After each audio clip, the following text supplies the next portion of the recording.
ವಿಶೇಷವಾಗಿ ಇವತ್ತು ಜನಾಂದೋಲನ ಕಾರ್ಯಕ್ರಮವನ್ನು ಹಮ್ಮಿಕೊಂಡಿರ್ತಕ್ಕಂಥದ್ದು ನಮ್ಮ ಕಾಂಗ್ರೆಸ್ ಪಾರ್ಟಿಯಿಂದ ಸನ್ಮಾನ್ಯ APC ಅಧ್ಯಕ್ಷರು ನಮ್ಮ ನಾಯಕರಾದ ಸನ್ಮಾನ್ಯ DK ಶಿವಕುಮಾರ್ ಸಾಹೇಬರ ಅಧ್ಯಕ್ಷತೆಯಲ್ಲಿ ಇವತ್ತು ಹಿಂಗೆ ಹಿಡಿದಿದ್ದ ಇಟ್ಕೊಂಡು ಮೈಸೂರವರೆಗೂ ಜನಾಂದೋಲನ ಕಾರ್ಯಕ್ರಮ ಹಮ್ಮಿಕೊಂಡಿದ್ದಾರೆ ನಮ್ಮ ಪಾರ್ಟಿಯಿಂದ. ಸೊ ವಿಚಾರವಾಗಿ ಉದ್ದೇಶ ಇಷ್ಟೇ ಇಲ್ಲ, ಯಾರ ಮೇಲೆ ಟಾರ್ಗೆಟ್ ಇಟ್ಕೊಂಡು ಅಥವಾ ಯಾವ ಮೇಲೆ ದ್ವೇಷ ಇಟ್ಕೊಂಡ್ರೆ ಈ ಕಾರ್ಯಕ್ರಮ ಹಮ್ಮಿಕೊಂಡಿದ್ದಾರೆ. ಉದ್ದೇಶ ಇಷ್ಟೇ, ಇವತ್ತು ಬಿಜೆಪಿ ನಡೆದಂತ 21 ಹಗರಣಗಳ ಭ್ರಷ್ಟಾಚಾರವನ್ನ ಜನಕ್ಕೆ ತಿಳಿಸಬೇಕು ಅನ್ನುವಂಥದ್ದು ಉದ್ದೇಶ ಒಂದು. ಎರಡನೇದಾಗಿ ಎಲ್ಲ ಒಂದು ಕಡೆ ಇವತ್ತು ಸನ್ಮಾನ್ಯ ನಮ್ಮ ಜನಪ್ರಿಯ ಮುಖ್ಯಮಂತ್ರಿಗಳಾದಂತಹ ಸನ್ಮಾನ್ಯ ಸಿದ್ದರಾಮಯ್ಯ ಸಾಹೇಬರ ಬಗ್ಗೆ ಇಲ್ಲದ ಸದರ ಆರೋಪಗಳನ್ನ ಮಾಡ್ಕೊಂಡು ಇವತ್ತೇನು ಮತ್ತೆ ಈ ಬಿಜೆಪಿನವರು ಪದಯಾತ್ರೆ ಮಾಡ್ಕೊಂಡು ಹೋಗ್ತಕ್ಕಂಥದ್ದು ಅಲ್ಲ. ಭ್ರಷ್ಟಾಚಾರಿಗಳೆಲ್ಲ ಬಿಜೆಪಿನೇ, ಭ್ರಷ್ಟಾಚಾರಿಗಳು ಎರಡು ಬಿಜೆಪಿನೇ ಇದ್ದುಕೊಂಡು ಇವತ್ತು 40 ವರ್ಷ ರಾಜಕೀಯ ಇತಿಹಾಸದಲ್ಲಿ ಸಿದ್ದರಾಮಯ್ಯನವರ 40 ವರ್ಷಗಳ ರಾಜಕೀಯ ಇತಿಹಾಸದಲ್ಲಿ ಒಂದು ಕಪ್ಚುಕ್ಕಿ ಅವರ ಅಚ್ಚುಕಟ್ಟಾಗಿ ಇಡೀ ಜನಗಳಿಗೆ ಬೇಕಾದಂತಹ ಮನುಷ್ಯ. ಪ್ರತಿ ಬಡವ ಕೂಡ ಇವತ್ತು ಯಾರ ಸೌಕಾರು ಶ್ರೀಮಂತರು ಯಾರೋ ಸಿದ್ದರಾಮಯ್ಯನವರು ಬೇಕಂಬುದಷ್ಟೇ. ಒಬ್ಬ ಬಡವ ಇವತ್ತು ಮಿಡಲ್ ಕ್ಲಾಸ್ ಜನ ಇವತ್ತು ಇಡೀ ಕರ್ನಾಟಕದಲ್ಲಿ ಪ್ರತಿಯೊಬ್ಬರು ಕೂಡ ಸಿದ್ದರಾಮಯ್ಯ ಕೊಟ್ಟಿರ್ತಕ್ಕಂಥ ಕಾರ್ಯಕ್ರಮಗಳ ಬಗ್ಗೆ ಇವತ್ತೆಲ್ಲ ಒಂದ್ ಕಡೆ ಅವ್ರ ಬಗ್ಗೆ ದೇವರು ಅನ್ನೋ ರೀತಿ ಜನ ಕಾಣ್ತಾರೆ. ಅಂತ ಮನುಷ್ಯನಿಗೆ ಇವತ್ತು ಕಚ್ಚುಗೆ ತರಬೇಕು, ಮೇಲೆ ಮಾಡಿ ಕೆಟ್ಟ ಹೆಸರು ತರಬೇಕು ಅನ್ನೋ ಉದ್ದೇಶ ಇಟ್ಕೊಂಡು, ಯಾಕಂದ್ರೆ ಅವ್ರು ಮೊದಲೇ ಭ್ರಷ್ಟಾಚಾರಿಗಳೇ. ಇಲ್ಲಿ ವಿಶೇಷವಾಗಿ ನಾನು 2018 ಸುಮಾರು 20-25 ವರ್ಷ JDS ಆಗಿದ್ದದ್ದು.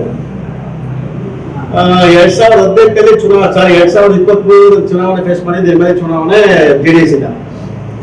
ನನಗೆ ಆಶ್ಚರ್ಯ ಏನಂದ್ರೆ ಸಣ್ಣ ಪಕ್ಷ ನಮ್ಮ ಪ್ರಾದೇಶಿಕ ಪಕ್ಷದಲ್ಲಿ ನಾವಿದ್ದಾಗ JDS ತೆಗಿಲೇಬೇಕು, ಮುಗಿಸ್ಲೇಬೇಕು ಅಂತ ಹೊರಟಂತ ಬಿಜೆಪಿಯ ರಾಷ್ಟ್ರೀಯ ನಾಯಕರು ಇವತ್ತು 40 ವರ್ಷಗಳಿಂದ RSS 40 ವರ್ಷಗಳಿಂದ ಒಂದೊಂದು ಸೀಟ್ ಸಮೇತ ಇವತ್ತು ನಾವು ಕಷ್ಟಪಟ್ಟು ದಕ್ಷಿಣ ಭಾರತದಲ್ಲಿ ನಾವು ಪಕ್ಷ ಕಟ್ಟಿದ್ದೀವಿ ಅಂತ ಹೆಮ್ಮೆಯಿಂದ ಹೇಳ್ಕೊಂಡಂತ ಬಿಜೆಪಿ ನಾಯಕರುಗಳು ಇವತ್ತು ಪ್ರಾದೇಶಿಕ ಪಕ್ಷವಾದ JDS ಸಣ್ಣ ಪಕ್ಷದ ಏನಿವತ್ತು ನಿರ್ಣಾಮ ಮಾಡಬೇಕು ಅಂತ ಪಕ್ಷ ಇತ್ತಲ್ಲ JDS, ಆ ಪಕ್ಷದ ನಾಯಕರ ಮನೆ ಬಾಗಿಲು ಹೋಗಿ ವಾಚ್ಮ್ಯಾನ್ ಕೆಲಸ ಮಾಡ್ತಾರೆ ಇವತ್ತು ಬಿಜೆಪಿನವರು.